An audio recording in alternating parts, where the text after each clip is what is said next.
Pakistan champion ટ્રોફીમાંથી બહાર થયા બાદ ભારે હોબાળો. નમસ્કાર, સ્વાગત છે આપનું આરબી ન્યૂઝના ટોપ 10 સમાચારમાં. હું અશ્વિન રાઠોડ. પાકિસ્તાન અને બાંગ્લાદેશની મેચ વરસાદના કારણે રદ. ઘર આંગણે આયોજનમાં 12 થી 14 અબજ રૂપિયાનો ખર્ચ, છતાં એક પણ મેચ જીત્યા વિના ટીમ બહાર. પાક પીએમના સલાહકારનું નિવેદન કે પાકિસ્તાનની સંસદમાં ગુંજ્યા મુદ્દો. પાકિસ્તાનમાં ભારે હોબાળો. વડાપ્રધાન નરેન્દ્ર મોદી 2 દિવસની મુલાકાતે ગુજરાત આવશે. પહેલી તારીખે જામનગરમાં તો બીજી તારીખે સાસણ અને સોમનાથની મુલાકાત લેશે. અમેરિકાના રાષ્ટ્રપતિ ટ્રમ્પનું બીજું એક મોટું ફરમાન.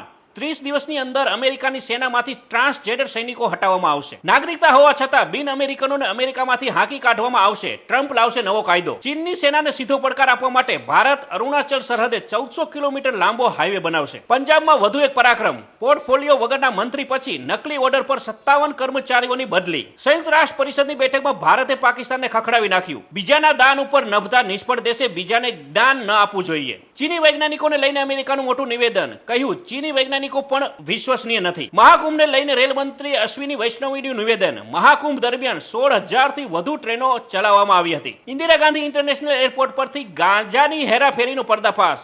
2 વિદેશી મહિલાઓની ધરપકડ. તો આ તારના ટોપ 10 ન્યૂઝ અને હું હતો આપની સાથે અશ્વિન રાઠોડ. જય હિન્દ, જય ભારત.